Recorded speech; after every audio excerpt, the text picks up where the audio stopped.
ഭക്തന്മാരുടെ ശനിദോഷ നിവാരണത്തിനും അതുപോലെ ചൊവ്വാദോഷം അങ്ങനെ തുടങ്ങി നവഗ്രഹങ്ങളുമായി ബന്ധപ്പെട്ടിട്ടുള്ള എല്ലാ ദോഷങ്ങൾക്കും പരിഹാരമായി ഒരുപാട് ആളുകൾ ഇവിടെ പൂജകൾ ചെയ്യുന്നുണ്ട്. നമസ്കാരം, സുധീഷ് ചെമ്പകശ്ശേരിയാണ്. അപ്പൊ ഞാൻ എന്നുള്ളത് കുണ്ടുകണ്ടം ശ്രീ മഹാഗണപതി ക്ഷേത്രം കേട്ടോ. ഒരുപാട് പ്രാധാന്യമുള്ളതും ഐതിഹ്യമുള്ളതും ചരിത്രമുള്ളതും ഒക്കെ ആയിട്ടുള്ള ഒരു ക്ഷേത്രമാണത്. അപ്പൊ നിങ്ങൾക്ക് ഏകദേശം ഇതിന്റെ ഒരു വൈബ് കണ്ടാൽ തന്നെ ഇതൊരു പുഴയുടെ അരികിലായിട്ടാണ് ഈ ക്ഷേത്രം സ്ഥിതി ചെയ്യുന്നത്. കാഞ്ഞിരപ്പുഴയുടെ അരികിലായിട്ടാണ് ഈ ക്ഷേത്രം സ്ഥിതി ചെയ്യുന്നത്. അപ്പൊ എന്തായാലും മനോഹരമായിട്ടുള്ള ഒരു ക്ഷേത്രമാണ്. ഈ വളരെ പ്രകൃതി ഭംഗി ഒത്തിണങ്ങിയെന്ന് പറയില്ല. നമ്മളിപ്പോ ഒരു ഗ്രാമത്തിന്റെ ഉള്ളിലുള്ള ക്ഷേത്രത്തിന് എത്രത്തോളം സൗന്ദര്യമുണ്ടോ അതിന്റെ പരിസമാപ്തിയിൽ നിൽക്കുന്ന ഒരു ക്ഷേത്രമാണിത്. അപ്പൊ എന്തായാലും ഇവിടെ ഒരുപാട് വഴിപാടുകൾക്കും കാര്യങ്ങൾക്കൊക്കെ പ്രാധാന്യമുള്ളതും പുറം ദേശങ്ങളിൽ നിന്നൊക്കെ വഴിപാടുകൾക്കായിട്ട് ആളുകൾ വന്നു ചേരുന്നതായിട്ടുള്ള ഒരു ക്ഷേത്രമാണിത്. അപ്പോ ഇതിപ്പോ വേണേട്ടൻ വിളിച്ചിട്ടാണ് ഞാൻ എത്തിയിട്ടുള്ളത്. വേണേട്ടനെ നിങ്ങൾക്ക് പരിചയം ഉണ്ടാവും, കുറെ വീഡിയോകളിൽ എന്റെ വീഡിയോകളിൽ വന്നിട്ടുണ്ട്. അപ്പൊ എന്തായാലും ഇതിന്റെ ചരിത്രം ഐതിഹ്യം കാര്യങ്ങളൊക്കെ നമുക്ക് ഇവിടെയുള്ള ആളുകളോട് ചോദിക്കും. ഇത് പാലക്കാട് ജില്ലയില് കോങ്ങാട് മണ്ണാർക്കാട് റൂട്ടില് ചിറക്കൽപ്പടി അല്ലെ, പാലക്കാട് കോഴിക്കോട് റൂട്ട് ചിറക്കൽപ്പടിയിൽ നിന്ന് ഒരു 4 കിലോമീറ്റർ ദൂരമാണ് ഈ ക്ഷേത്രത്തിലേക്കുള്ളത്. അപ്പൊ എന്തായാലും ഇതിന്റെ ചരിത്രം ഐതിഹ്യം കാര്യങ്ങളൊക്കെ ഇതിന്റെ കമ്മിറ്റിക്കാർ ആളുകൾ ഇവിടെ എത്തിയിട്ട് നമുക്ക് അവരോട് ചോദിക്കാം. അപ്പൊ ഈ വീഡിയോ ഞാൻ ഫേസ്ബുക്കിലും യൂട്യൂബിൽ അപ്ലോഡ് ചെയ്യും. ഫേസ്ബുക്കിൽ ആദ്യമായിട്ട് വീഡിയോ കാണുന്ന ആളുകളാണെങ്കിൽ ഒന്ന് പേജ് ഫോളോ ചെയ്തിട്ട് വീഡിയോ കാണാം. യൂട്യൂബിലാണെങ്കിൽ ഒന്ന് സബ്സ്ക്രൈബ് ചെയ്ത് കൊടുക്കുക. മാക്സിമം ലൈക്ക്, ഷെയർ, കമന്റ് ചെയ്യുക. നിങ്ങൾ ഇതുപോലെ ഷെയർ ചെയ്യുമ്പോഴും കമന്റ് ചെയ്യുമ്പോഴും ലൈക്ക് ചെയ്യുമ്പോഴാണ് എനിക്ക് അടുത്തൊരു ക്ഷേത്രത്തിലേക്ക് എത്താനുള്ള ഒരു ഊർജ്ജം കിട്ടുന്നത്. അപ്പൊ അതുകൊണ്ട് തീർച്ചയായിട്ടും യാതൊരു മടിയും കാണിക്കാതെ നമ്മുടെ ഈ ക്ഷേത്രങ്ങളൊക്കെ ഷെയർ ചെയ്യുക. ഇത് അറിയപ്പെടാത്ത ദേശങ്ങളിലേക്കും അറിയപ്പെടാത്ത ആളുകളിലേക്കും ഒക്കെ എത്തിച്ചേരട്ടെ. അപ്പൊ എന്തായാലും നമുക്ക് ഇതിന്റെ ചരിത്രം ഐതിഹ്യവും കാര്യങ്ങളൊക്കെ ഇവരോട് ചോദിക്കാം. ഓക്കെ, എന്റെ പേര് ബാലകൃഷ്ണൻ നായർ. എന്റെ സ്വദേശം പള്ളിക്കുപ്പനെയാണ്. ഈ ക്ഷേത്രത്തിന്റെ അടുത്ത് തന്നെയാണ്. ഈ ക്ഷേത്രം 2009 മെയ് മാസം 1-ാം തീയതിയാണ് പ്രതിഷ്ഠ നടത്തിയത്. അതിനു മുന്നേ 2007 സെപ്റ്റംബറിൽ ചെത്തല്ലൂര് കൃഷ്ണൻകുട്ടി ഉപ്പൻ ഇവിടെ പ്രശ്നങ്ങൾ നടത്തി അമ്പലത്തിന് ഗണപതിയെ പ്രതിഷ്ഠിക്കുകയാണെങ്കിൽ ഈ ആലിന്റെ ചുവട്ടിലായിരുന്നു ഗണപതി. ഇവിടെ ഒരു ആലുണ്ട്, അതിന്റെ ചുവട്ടിലായിരുന്നു ഗണപതി. അപ്പൊ ഈ ഇവിടെ പുനഃപ്രതിഷ്ഠിക്കുകയാണെങ്കിൽ നല്ല ഐശ്വര്യവും സമൃദ്ധിയും ഉണ്ടായി വരുന്ന പ്രശ്നത്തിൽ കാണുകയും നല്ല ചൈതന്യമുള്ള ദേവനാണെന്ന് പ്രശ്നത്തിൽ കണ്ടു. അന്ന് തന്നെ ഞങ്ങളൊരു കമ്മിറ്റി രൂപീകരിച്ചു. അന്ന് മുതൽ ഇന്ന് വരെ ഈ ക്ഷേത്രത്തിന്റെ മാനേജിംഗ് ട്രസ്റ്റി ഞാനാണ്. അന്ന് ബഹുജനങ്ങളൊരു കമ്മിറ്റി ഉണ്ടാക്കി 2008 ഫെബ്രുവരിയിൽ അത് ഞങ്ങൾ രജിസ്റ്റർ ചെയ്തു. ട്രസ്റ്റായിട്ടാണ് രജിസ്റ്റർ ചെയ്തത്. വെറും കമ്മിറ്റി അല്ല, ട്രസ്റ്റായിട്ട് രജിസ്ട്രേഷൻ ചെയ്ത് പുതിയ കമ്മിറ്റി, അതിലൊരു എക്സിക്യൂട്ടീവ് കമ്മിറ്റി തിരഞ്ഞെടുത്ത് പ്രവർത്തനം തുടങ്ങി. ആദ്യമായിട്ട് ഈ സ്ഥലം, ഈ അമ്പലം നിൽക്കുന്ന 4 സെന്റ് സ്ഥലം വാങ്ങിയിട്ട് അത് പിന്നീട് 6 ആക്കി 14. ഇപ്പൊ 14 സെന്റ് സ്ഥലം കൂടെ കൂടാതെ അമ്പലത്തേക്ക് വേണ്ടിയിട്ട് 18 സെന്റ് സ്ഥലം ഞങ്ങൾ റിസർവ് ചെയ്ത് വെച്ചിട്ടുണ്ട്. പകുതി പൈസ കൊടുത്തിട്ട് അത്രയും സ്ഥലം ഇപ്പൊ ഞങ്ങൾ സ്വന്തമാക്കി ഇരിക്കുകയാണ്. ഈ അമ്പലത്തിന്റെ പറയുകയാണെങ്കിൽ ഈ ആലിന്റെ ചുവട്ടിലുണ്ടായിരുന്ന വിഗ്രഹം വെള്ളത്തിൽ നിന്ന് കിട്ടിയതാണ്.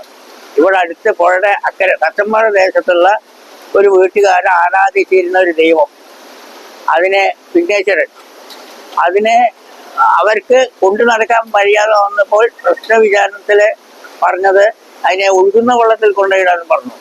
അങ്ങനെ ഒഴുകുന്ന വെള്ളത്തിലിട്ടത് ഞങ്ങളെ ഈ പ്രദേശത്തുള്ള കുറച്ച് ചെറുപ്പക്കാരെ അറിയുകയും അവരത് ഇട്ട് കൊണ്ടുവന്ന് ആലിന്റെ ചോട്ടിൽ വെക്കുകയും ചെയ്തു.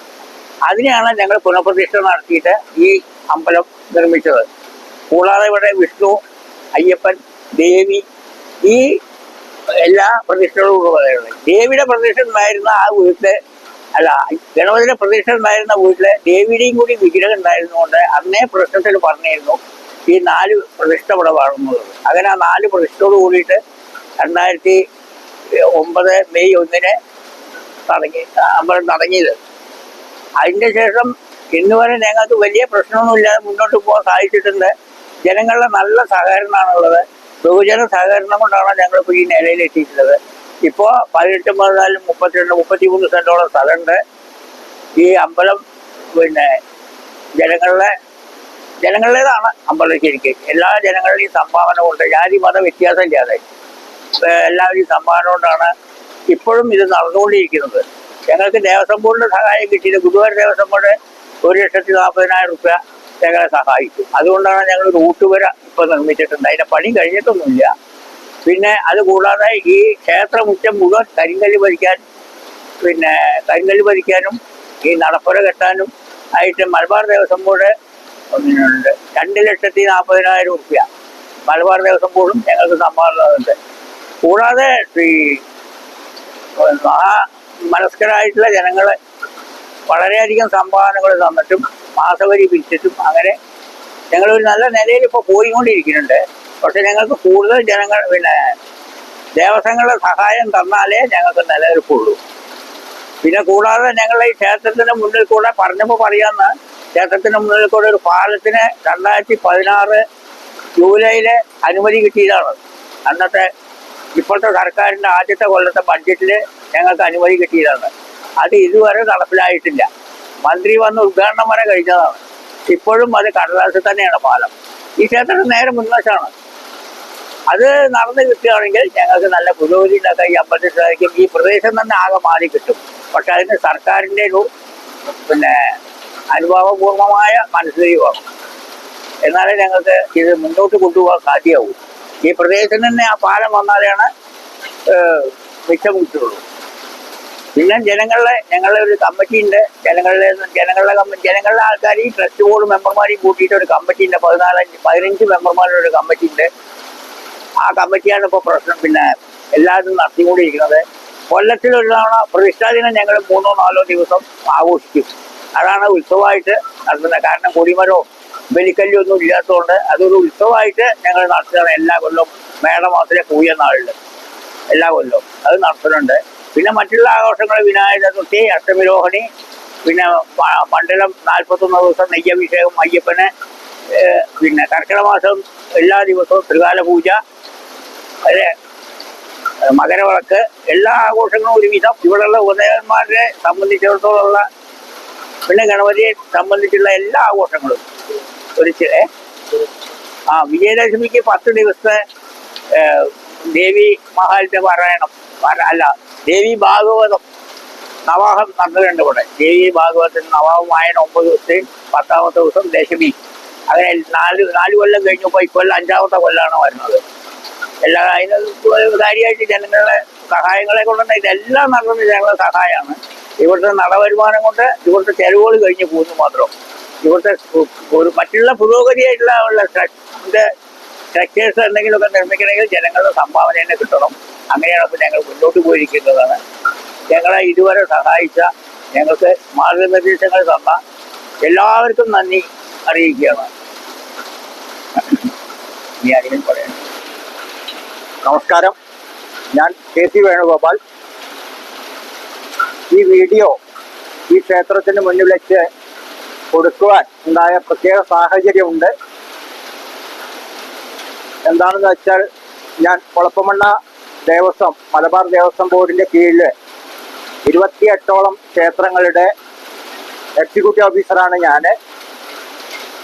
ഇതിൻ്റെ അടിസ്ഥാനത്തിൽ നമ്മുടെ ബഹുഭൂരിപക്ഷം അമ്പലങ്ങളിലും സുധീഷ് ചെമ്പകശ്ശേരി എന്ന ഇദ്ദേഹം വീഡിയോ എടുത്തിട്ടുണ്ട്. അതുപ്രകാരം നമ്മുടെ ചാർജുള്ള എല്ലാ ക്ഷേത്രങ്ങളും വളരെയധികം പുറം രാജ്യങ്ങളിൽ നിന്നും ക്ഷേത്രത്തിനകത്തും പുറത്തു നിന്നും ഈ ക്ഷേത്രങ്ങളുടെ പ്രശസ്തിയും അതുപോലെ അതിൻ്റെ വലിപ്പവും എല്ലാം മനസ്സിലാക്കി നമുക്കതിൻ്റെ മറുപടികൾ ധാരാളം വന്നുകൊണ്ടിരിക്കുന്നുണ്ട്.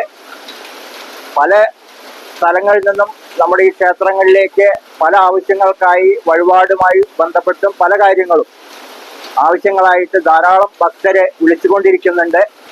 അതെല്ലാം ഈ വീഡിയോ കൊണ്ട് വളരെയധികം ഉപകാരപ്രദമായി എന്ന് ഈ വേളയിൽ ആദ്യം ഞാൻ പറയാൻ ആഗ്രഹിക്കുകയാണ്.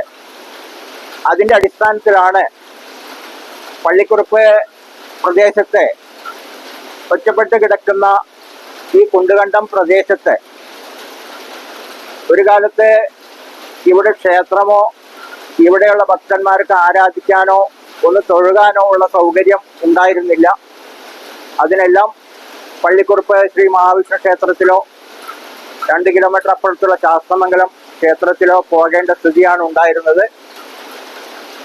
അതിന് താൽക്കാലിക പരിഹാരമായി ഈ പ്രദേശത്തെ ആളുകൾ കുണ്ടുകണ്ടത്തിലെ എഴുത്തുംപാറ എന്ന ഈ പ്രസിദ്ധമായ സ്ഥലത്തിന്റെ തീരത്ത് ചെറിയൊരു ആല് ഉണ്ടായിരുന്നു. ആ ആലിന്റെ ചുവട്ടില് നിത്യേന വിളക്ക് വെച്ച് തൊഴുതു പോവാം. പ്രത്യേകിച്ച് വിഗ്രഹവും മറ്റു കാര്യങ്ങളൊന്നും ഉണ്ടായിരുന്നില്ലെങ്കിലും ആ ദേവി ചൈതന്യമുള്ള ഒരു ആലായിട്ടാണ് അതിനെ സങ്കല്പിച്ചിരുന്നത്. അതിന്റെ അടിസ്ഥാനത്തില് ദിവസേന വിളക്ക് വെച്ച് തൊഴുത് മടങ്ങി പോകുന്നൊരു കാലം ഉണ്ടായിരുന്നു. ഈ എഴുത്തുംപാറ ഈ പ്രദേശത്തിന് പ്രത്യേകമായൊരു ഐതിഹ്യം തന്നെ ഉണ്ട്. അതിന്റെ തെളിവുകളും ഇവിടെ കാണുന്നുണ്ട്. വളരെ പുരാതനമായ കാലത്തുള്ള ലിപികള്, അതായത് വട്ടെഴുത്ത്, കോലെഴുത്ത് തുടങ്ങിയ ഉണ്ടായിരുന്ന ഒരു കാലഘട്ടത്തിലെ, പൗരാണിക കാലഘട്ടത്തിലെ ഇപ്പോഴും അതിൻ്റെതായ അവശിഷ്ടങ്ങളും മറ്റും ഈ ക്ഷേത്രത്തിന് മുൻപിലുള്ള പാറക്കെട്ടുകളിൽ ഇപ്പോഴത് കുറിച്ച് വെച്ചിട്ടുണ്ട്. അതിലെന്താണ് വ്യക്തമായിട്ട് എഴുതിയത് നമുക്ക് ധാരണയില്ല. എന്നാലും ആർക്കിയോളജിക്കൽ സർവേ ഓഫ് ഡിപ്പാർട്ട്മെന്റിന്റെ പല ഉദ്യോഗസ്ഥരും ഇത് മനസ്സിലാക്കാനും പഠിക്കാനും ഇവിടെ വരികയും അതിന്റെ ഫോട്ടോ മറ്റു കാര്യങ്ങൾ എടുത്ത് കൊണ്ടുപോവുകയും ചെയ്തിട്ടുള്ള ഒരു പ്രദേശമാണിത്. അതിന്റെ തുടർച്ചയായി ഈ ആലിന്റെ മുൻപിൽ ആരാധിച്ചു വന്നിരുന്ന കാലഘട്ടത്തിൽ ഒരു ദിവസം ഇതിനോട് ചേർന്ന് ഒഴുകുന്ന ഈ പുഴയില് ഒരു ഗണപതി വിഗ്രഹം കാണുകയും ഇത് ഈ പ്രദേശത്തെ ആളുകളുടെ ഭാവിയിലേക്കൊരു ചൈതന്യവത്താക്കുന്ന ഒരു ദേവനായിട്ട് നമുക്കിവിടെ പ്രതിഷ്ഠിക്കാമെന്ന പരിഗണന വെച്ച് അവർ ആ വിഗ്രഹം ആലിന്റെ ചുവട്ടിലേക്ക് എടുത്തു വെച്ച് അതിനെ നിത്യേന വിളക്ക് വെച്ച് ആരാധനവും മറ്റു കാര്യങ്ങളും തുടങ്ങി. അപ്പോഴാണ് ഈ പ്രദേശത്തെ എല്ലാവരും കൂടി ആലോചിച്ച് നമുക്കൊരു ക്ഷേത്രം ഉണ്ടാക്കിയാലോ എന്നൊരു ആലോചന വന്നത്. തുടർന്ന് എല്ലാവരും കൂടി ഒരു കമ്മിറ്റി രൂപീകരിക്കുകയും, ഒരു ക്ഷേത്രം രൂപീകരിക്കുക എന്നത് ചെറിയൊരു സംഭവമല്ല. ഭാരിച്ച ഉത്തരവാദിത്വവും ഒരുപാട് കടമ്പകളും കടന്നു പോകേണ്ട ഒരു അവസ്ഥ കൂടി ഉള്ളത് കൊണ്ട് അവർ പള്ളിക്കുറുപ്പ് പ്രദേശത്തെ ഒട്ടുമിക്ക വീടുകളിലും പോയി ഒരു ട്രസ്റ്റ് രൂപീകരിക്കുന്നതിന് വേണ്ടി ഒരു യോഗം വിളിക്കാൻ തീരുമാനിച്ചതിന്റെ അടിസ്ഥാനത്തിൽ ഒരു ദിവസം യോഗം കൂടി അതിൽ ഒരുപാട് ആളുകൾ പങ്കെടുത്തു. അതിന്റെ തുടർച്ചയായി അന്നൊരു ട്രസ്റ്റ് രൂപീകരിക്കുകയും ഓരോ വീട്ടിൽ നിന്നും 5000 രൂപ എടുത്ത് ഓരോ ട്രസ്റ്റ് മെമ്പർമാരെ ഉൾപ്പെടുത്തി ഏതാണ്ട് 101ഓളം 125ഓളം ട്രസ്റ്റ് മെമ്പർമാർ അടങ്ങുന്ന ഒരു വലിയൊരു ട്രസ്റ്റ് രൂപീകരിച്ചാണ് കുണ്ടുകണ്ടം മഹാഗണപതി ക്ഷേത്രം ട്രസ്റ്റ് എന്ന് രൂപീകരിച്ച് പുതിയ ക്ഷേത്രം നിർമ്മിക്കുവാൻ വേണ്ട കാര്യങ്ങൾ അന്ന് ആലോചന തുടങ്ങുകയും തുടർന്ന് ഇവിടെ ഇപ്പൊ കാണുന്ന ഈ ക്ഷേത്രത്തിന്റെ സന്നിധിയിൽ പ്രശസ്ത ജ്യോതിഷ പണ്ഡിതന്മാരെ ഉൾപ്പെടുത്തിക്കൊണ്ട് വലിയൊരു അഷ്ടമംഗല്യ പ്രശ്നം വെച്ച് ഇവിടെ ദേവി സാന്നിധ്യം ഉണ്ട് എന്ന് പ്രശ്നവശാൽ അറിയുന്ന അടിസ്ഥാനത്തിൽ ഈ പുഴയിൽ നിന്നും കിട്ടിയ ഭഗവത് ചൈതന്യം അതിനുണ്ട് എന്നും ആ വിഗ്രഹം ഇവിടെ എടുത്ത് പ്രതിഷ്ഠിക്കാമെന്നും അവരുടെ ആജ്ഞയുടെ അടിസ്ഥാനത്തിൽ ചെറിയൊരു ശ്രീകോവിൽ രൂപം ഉണ്ടാക്കി അതിൽ പ്രതിഷ്ഠിക്കുകയാണ് ആദ്യം ഉണ്ടായത്. പിന്നെ ആ ശ്രീകോവിൽ വളരെ വൃത്തിയായി ഉണ്ടാക്കി ക്ഷേത്ര പ്രതിഷ്ഠ ചടങ്ങുകൾ പൂർത്തിയാക്കി അതിനുശേഷം പടിപടിയായി ചുറ്റമ്പലവും ഉപദേവ പ്രതിഷ്ഠകളും എല്ലാം ഈ ക്ഷേത്രത്തിൽ നടത്തി. ഏതാണ്ട് ഒരു 25 വർഷം ആയിട്ടുണ്ടാവും ഈ ക്ഷേത്രത്തിന്റെ പഴക്കം. 2009 തുടങ്ങിയത്, പ്രതിഷ്ഠ തുടങ്ങിയത്. അതിന് മുൻപ് ഒരു 3-4 വർഷം മുമ്പ് ഇതിന്റെ പ്രാരംഭ പ്രവർത്തനങ്ങൾ ആരംഭിച്ചെങ്കിലും ഉപദേവ പ്രതിഷ്ഠകളടക്കം ഇവിടെ പ്രതിഷ്ഠിച്ചിട്ടുണ്ട്. ഇതിൽ നിന്ന് വ്യത്യസ്തമായൊരു കാര്യം, നവഗ്രഹങ്ങളുടെ പ്രതിഷ്ഠയുള്ള കേരളത്തിലെ വളരെയധികം ചുരുക്കം ക്ഷേത്രങ്ങളിൽ ഒന്നാണ് ഇത്. പാലക്കാട് ജില്ലയിൽ തന്നെ നവഗ്രഹം പ്രതിഷ്ഠയുള്ള ക്ഷേത്രം മറ്റില്ല എന്നാണ് അറിയാൻ കഴിഞ്ഞത്. എന്നാൽ ഇവിടെ അത് പ്രതിഷ്ഠയുണ്ട്, എല്ലാ ദിവസവും അവിടെ പൂജയുണ്ട്. ഭക്തന്മാർ ധാരാളം നവഗ്രഹ പൂജയ്ക്ക് വഴിപാടുകൾ ചെയ്യുന്നുണ്ട്. കാര്യസാധ്യത്തിനും ഉദ്ദിഷ്ടകാര്യ ലബ്ധിക്കും ഇത് വളരെയധികം ഉപകാരപ്രദമാണ് എന്ന് എല്ലാവർക്കും വളരെയധികം ബോധ്യമുള്ളത് കൊണ്ടും ധാരാളം പേര് ഈ വഴിപാട് ഇവിടെ ബുക്കിംഗ് നടത്തിക്കൊണ്ട് വളരെ ഭംഗിയായിട്ട് ഇവിടെ ചെയ്തു വരുന്നുണ്ട്. പിന്നെ ബാലേട്ടൻ പറഞ്ഞ പോലെ ഇവിടെ പ്രതിഷ്ഠാദിനം വളരെ ഭംഗിയായിട്ട് നടത്തുന്നുണ്ട്. അതേപോലെ ഗണപതിയുടെ എന്താ പറയുക, നമ്മുടെ വിനായക ചതുർത്ഥി, അഷ്ടമി രോഹിണി, അങ്ങനെ തുടങ്ങി. അതുപോലെ കർക്കിടക മാസത്തിലെ എല്ലാം നവരാത്രി പൂജ, ദേവി നാവാഹയജ്ഞം, അങ്ങനെ തുടങ്ങി വളരെ ഭംഗിയായിട്ടോ എല്ലാ വിശേഷങ്ങളും നടത്തി വരുന്നുണ്ട്. ഭക്തജനങ്ങളുടെ ഭാഗത്തു നിന്നും എല്ലാ സഹായ സഹകരണങ്ങളും ഇപ്പോഴും ചെയ്തു വരുന്നുണ്ട്. ഇനി നമുക്കിവിടെ ഒരുപാട് കാര്യങ്ങൾ ചെയ്യാനുണ്ട്. ഇതിനെല്ലാം നിർലോഭമായ സഹായ സഹകരണങ്ങൾ ഇവിടെ ചെയ്യേണ്ടതുണ്ട്. എല്ലാവരുടെ ഭാഗത്തു നിന്നും അത് പ്രതീക്ഷിച്ചുകൊണ്ട്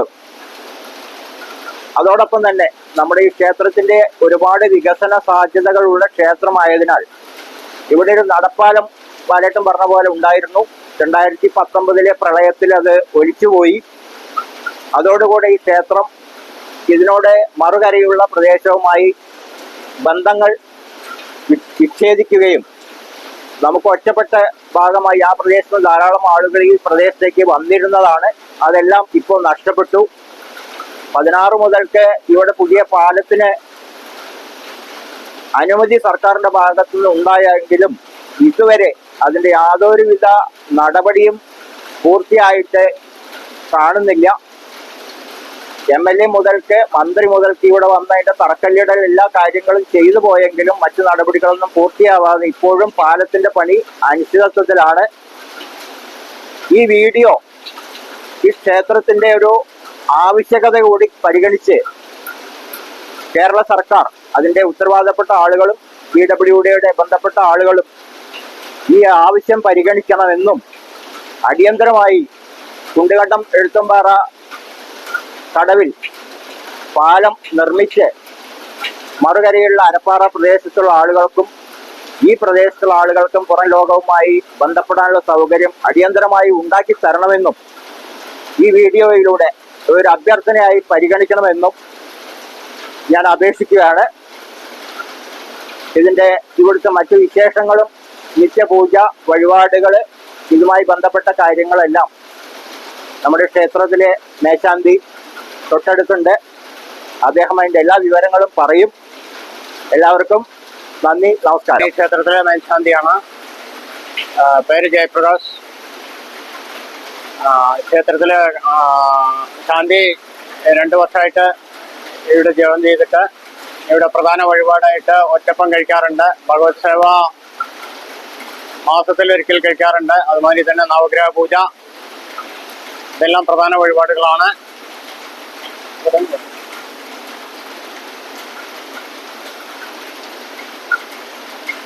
എല്ലാവർക്കും നമസ്കാരം.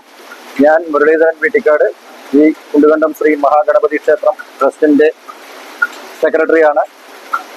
ഞങ്ങൾ യുവാക്കൾക്ക് ഇതൊരു ഭാഗ്യമായി തന്നെ കരുതേണ്ട ഒരു കാര്യമാണ്. ഒരു ക്ഷേത്രത്തിന്റെ നിർമ്മാണത്തിലും അതിന്റെ ബാക്കി പ്രവർത്തനങ്ങളിലും ഭാഗം ആവാൻ കഴിഞ്ഞു എന്നുള്ളത് ഒരുവിധം ആൾക്കാർക്ക് ലഭിക്കാത്ത ഒരു സൗഭാഗ്യമായി തന്നെ കണക്കാക്കാവുന്നതാണ്. നമ്മളെപ്പോലുള്ള യുവാക്കളുടെ ജീവിതത്തിൽ ഒരിക്കലും നമുക്ക് അത്തരം കാര്യങ്ങൾ ലഭിക്കാറില്ല. പഴയ കാലഘട്ടങ്ങളിലുള്ള ക്ഷേത്രങ്ങളെ കൊണ്ടു നടക്കുക എന്നുള്ളതായിരുന്നു നമ്മുടെയൊക്കെ കർത്തവ്യത്തിലുണ്ടായിരുന്നത്. പക്ഷേ ഇവിടെ ഞങ്ങൾക്ക് കുണ്ടുകണ്ടത്തെ ചെറിയ യുവതലമുറയ്ക്ക് ലഭിച്ച ഒരു സൗഭാഗ്യമായി തന്നെ ഇതിനെ കണക്കാക്കേണ്ടതാണ്.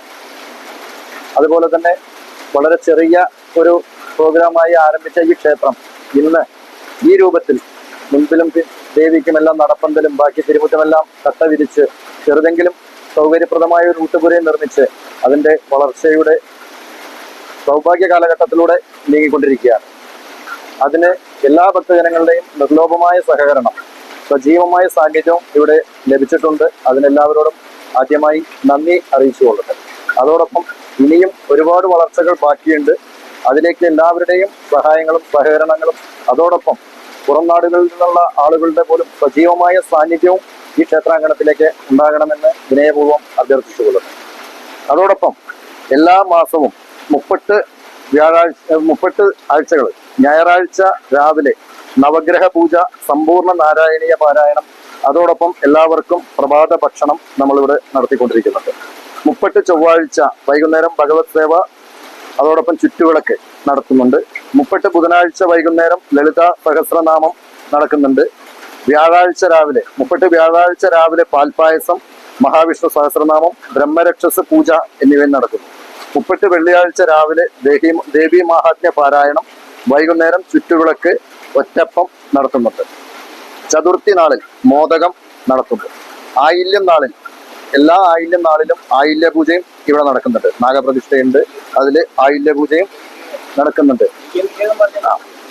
കർക്കിടക മാസം എല്ലാ ദേവിക്കും ഗണപതിക്കും ത്രികാല പൂജയോടുകൂടി നമ്മൾ ആചരിക്കുന്നു. കർക്കിടകത്തിലെ ഒരു ദിവസം, സൗകര്യപ്രദമായ ഏതെങ്കിലും ഒരു ദിവസം സമ്പൂർണ്ണ രാമായണ പാരായണം നടത്തുന്നുണ്ട്.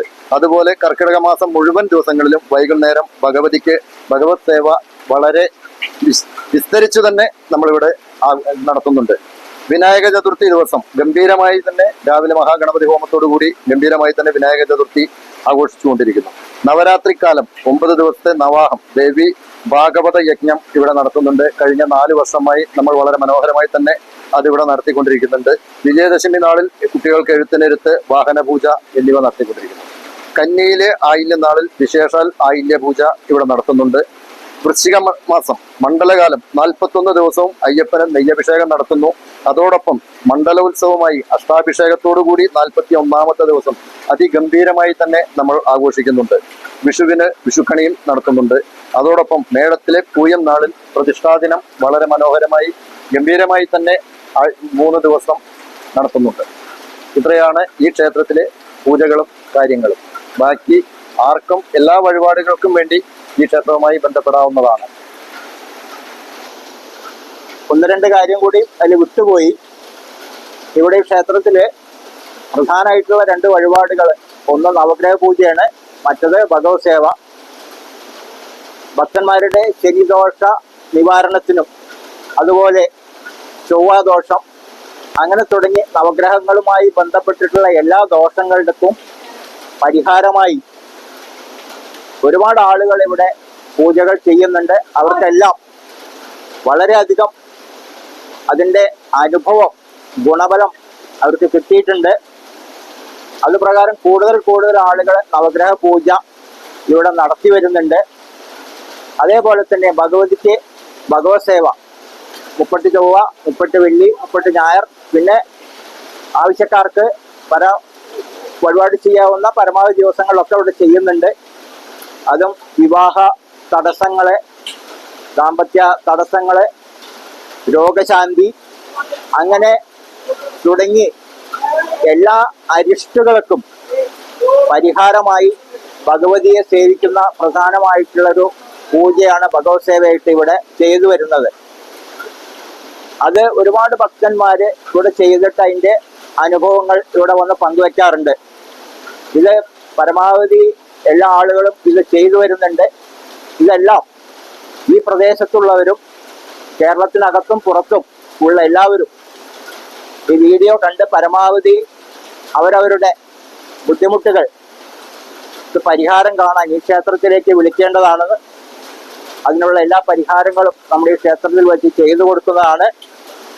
ബന്ധപ്പെടേണ്ട നമ്പർ ഈ വീഡിയോന്റെ കൂടെ നമ്മൾ ചേർത്തും. അതോടൊപ്പം തന്നെ ഞാൻ ഈ ക്ഷേത്രത്തിലെ എക്സിക്യൂട്ടീവ് മെമ്പർ കൂടിയാണ്. ഇതിന്റെ തുടക്കം മുതൽക്ക് ഇന്നേ വരെ ഇവിടുത്തെ ഓരോ പ്രവർത്തനത്തിലും എനിക്ക് ഭാഗമാക്കാൻ കഴിഞ്ഞിട്ടുണ്ട്. എല്ലാവർക്കും നന്ദി, നമസ്കാരം. നമസ്കാരം. ഈ കുണ്ടികണ്ടം ഗണപതി അമ്പലത്തില് ഈ പറഞ്ഞ വഴിപാടുകളൊക്കെ നടക്കുന്നതോടുകൂടി തന്നെ ഇവിടെ ഒരു മാതൃസമിതിയും പ്രവർത്തിച്ചുകൊണ്ടിരിക്കുന്നത്. അവർ എല്ലാ വിശേഷ ദിവസങ്ങളിലും വായനകളും മറ്റുള്ള പ്രവൃത്തികളൊക്കെ വെച്ചിട്ടുണ്ട്. എല്ലാ വെള്ളിയാഴ്ച ദേവി സഹസ്രനാമവും ലളിത സഹസ്രനാമം ബുധനാഴ്ചയും നടത്തി വരുന്നുണ്ട്. നമസ്കാരം.